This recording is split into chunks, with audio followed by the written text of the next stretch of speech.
AI को लेकर पिछले कुछ सालों से एक बड़ा डर नौकरी पेशा लोगों को सता रहा था कि एआई और दूसरे टूल्स लाखों लोगों की नौकरियां छीन लेंगे।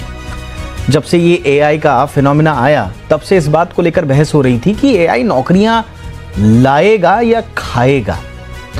अब खुद ओपन एआई के सीईओ सैम ऑल्टमैन ने माना है कि वो गलत थे एआई के नौकरियों पर पड़ने वाले इंपैक्ट के आकलन को लेकर।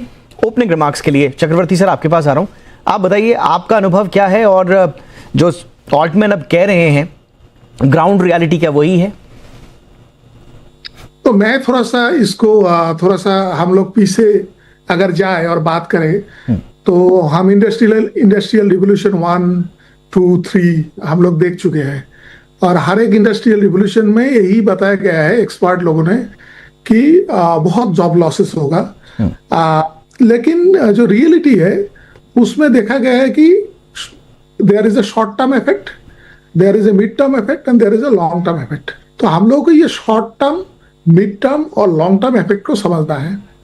तो शॉर्ट टर्म इफेक्ट में डेफिनेटली कुछ जॉब रिप्लेसमेंट होगा, ओके, इसमें कोई दो राय नहीं है और ये हो रहा है।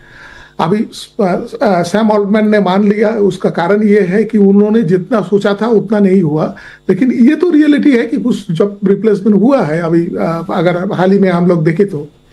लेकिन क्या होता है मिड टर्म में जो होता है उसमें क्या होता है कुछ नए स्किल्स का जो जरूरत है वो बढ़ जाता है और उसमें क्या ना डिमांड ज्यादा होता है और वो स्किल्स मिलता नहीं है। तो ये मिड टर्म इफेक्ट है।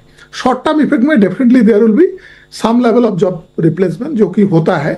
मिड टर्म में होता है क्या कि मिड टर्म में स्किल्स का जरूरत होता है जो कि वो टेक्नोलॉजी को जरूरत है अभी एआई का, तो इसलिए मशीन लर्निंग इंजीनियर्स या वो डाटा एनालिटिक्स का या डाटा इंजीनियर्स, डाटा साइंटिस्ट, इन लोगों का जो जरूरत है वो डिमांड बढ़ जाएगा। And there is a long term effect. Long term effect में क्या होता है जो कोई भी नई टेक्नोलॉजी हो, इन दिस केस एआई क्या करे नए तरीके का जॉब्स और मार्केट में लेके आएगा।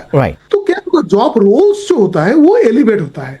मतलब हम लोग जो अभी जो जॉब रोल्स प्ले कर रहा है प्रोबेबली जो कमिंग ईयर्स है उसमें जॉब रोल्स में चेंज होगा। तो वो हिसाब से अगर देखा जाए तो ये एक बैलेंसिंग इफेक्ट है। तो ये बैलेंस करता है पूरा जॉब मार्केट को। ऑलराइट, तो आप कह रहे हैं कि बैलेंसिंग इफेक्ट है।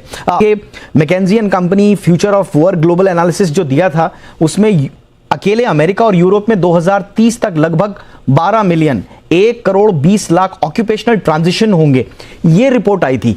तो क्या ऑल्टमैन की तरह ये सब लोग अपने आप को करेक्ट करेंगे 2030 तक की इन प्रोजेक्शंस को, या ये ठीक लग रहे हैं, इतना तो डेंट आएगा? नहीं, मुझे नहीं लगता है कि हम लोग कोई एक नंबर अभी बोल सकते हैं। मतलब डेफिनेटली ये तो मुश्किल है बहुत बोलना, लेकिन कोई भी टेक्नोलॉजी जो पहले आते हैं तो हम लोग थोड़ा सा इसको ओवर एस्टिमेट और थोड़ा सा एग्जैगरेशन भी करते हैं, क्योंकि एआई जो आया है ये एक मैजिक जैसा लगा। मतलब आदमी लोगों की इतना काम कर सकता है, कोडिंग कर सकता है, कुछ भी लिख सकता है, जो जेनरेटिव एआई जब आ गया। लेकिन धीरे धीरे जब ये मार्केट मैच्योर होता है तभी उसका एक्चुअल जो कैपेबिलिटी है वो पता चलता है। बोले ठीक है ये कोडिंग कर सकता है, लेकिन जो कोडिंग का स्टैंडर्ड है वो ह्यूमन लेवल का नहीं है। मतलब ह्यूमन एक अगर एक डेवलपर, सीनियर डेवलपर अगर करे तो उसका जो कोडिंग का स्टैंडर्ड वो ज्यादा होगा, या अगर वो उतना कोडिंग कर भी लिया लेकिन उसको रिव्यू करने के लिए, उसको देखने के लिए, उसको डिबग करने के लिए उसके लिए भी आदमी। तो ये सब जो बारीकियां है मतलब जो निटिग्रिटीज है, ये निटिग्रिटीज तभी पता चलता है जब वो टेक्नोलॉजी मैच्योर होने लगे।